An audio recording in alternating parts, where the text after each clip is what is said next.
Assalamualaikum warahmatullahi wabarakatuh.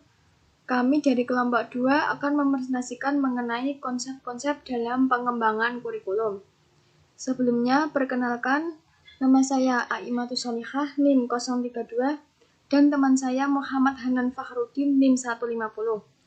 Baiklah, langsung saja. Yang pertama, kita akan membahas mengenai pengertian pengembangan kurikulum.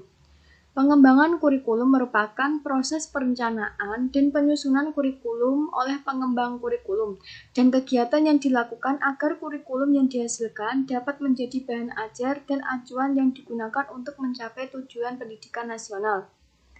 Selanjutnya, konsep kurikulum. Konsep yang pertama yaitu kurikulum sebagai suatu substansi. Maksudnya, suatu kurikulum itu dipandang orang sebagai suatu rencana kegiatan belajar bagi peserta didik di sekolah, atau sebagai suatu perangkat tujuan yang ingin dicapai. Suatu kurikulum juga dapat menunjuk kepada suatu dokumen yang berisi rumusan tentang tujuan, bahan ajar, kegiatan belajar mengajar, jadwal, dan evaluasi. Konsep yang selanjutnya yaitu kurikulum sebagai suatu sistem, yaitu sistem kurikulum, yang merupakan bagian dari sistem persekolahan, sistem pendidikan, bahkan sistem masyarakat. Konsep yang ketiga, kurikulum sebagai suatu bidang studi, yaitu bidang studi kurikulum, yang merupakan bidang kajian para ahli kurikulum dan ahli pendidikan dan pengajaran. Selanjutnya, model konsep pengembangan kurikulum. Menurut Sukmadinata, model konsep kurikulum ada 4. Yang pertama, subjek akademik, yang merupakan salah satu model kurikulum yang paling tua yang banyak digunakan di berbagai negara. Subjek akademik berpandangan bahwa ilmu itu sudah ada dan tinggal dikembangkan.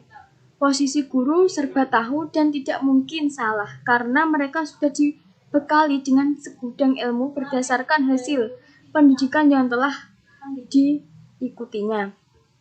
Model yang selanjutnya yaitu kurikulum humanistik.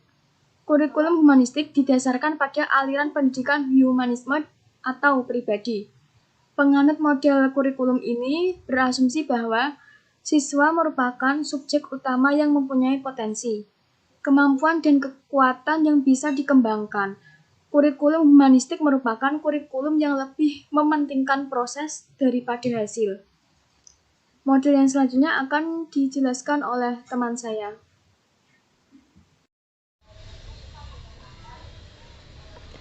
Saya akan melanjutkan pada pembahasan selanjutnya yaitu kurikulum rekonstruksi sosial. Sesuai dengan namanya, kurikulum ini memiliki hubungan dengan kegiatan kemasyarakatan yang di dalamnya terdapat kegiatan interaksi. Menurut para ahli, kurikulum model rekonstruksi sosial merupakan kurikulum yang diinginkan karena kurikulum ini berorientasi pada kemajuan di masa yang akan datang, terutama menyangkut kehidupan sosial kemasyarakatan. Selanjutnya, kurikulum teknologis. Model konsep kurikulum teknologis pada dasarnya dipicu oleh kemajuan ilmu pengetahuan teknologi yang menuntut para pelaku pendidikan untuk menggunakannya dalam proses pendidikan. Teknologi pendidikan sebagai alat media pembelajaran yang dihasilkan, maka model kurikulum yang dikembangkan berisi tentang rencana-rencana pembelajaran yang dilengkapi dengan penggunaan alat-alat teknologi untuk menunjang efisiensi dan efektivitas. Bagi pembelajaran menunjang efisiensi dan efektivitas pembelajaran yang dapat diakses dan mempermudah bagi pembelajar untuk mendapatkan ilmu pengetahuan yang sesuai dengan kebutuhan peserta didik. Model kurikulum ini mempunyai kelebihan yaitu dapat menyenangkan dan memberikan motivasi pada diri siswa dan memberi kemudahan ketika mencari dan menemukan jawaban dari masalah yang diajukan guru. Implementasi pengembangan kurikulum. Implementasi merupakan proses penerapan ide, konsep, kebijakan dalam bentuk tindakan praktis sehingga memberikan dampak baik berupa perubahan pengetahuan, keterampilan maupun nilai dan sikap. Kedua, kurikulum tidak akan tercapai jika hanya dibiarkan setelah dikembangkan. Kurikulum yang telah didesain optimal harus diimplementasikan dan mempunyai hasil bagi pembelajaran. Matthew Mills dan Karen Lois mencatat bahwa untuk perencanaan untuk terjadi harus ada visi yang dibangun. Dalam riset, mereka menemukan bahwa sekolah yang sukses dalam menerapkan perubahan yang meningkatkan program mereka mempunyai staf yang memegang gambaran serupa dari apa yang sekolah perlukan. Para guru merasa terikat dengan program yang baru dan dikembangkan dan mempunyai semangat terhadap inovasi itu.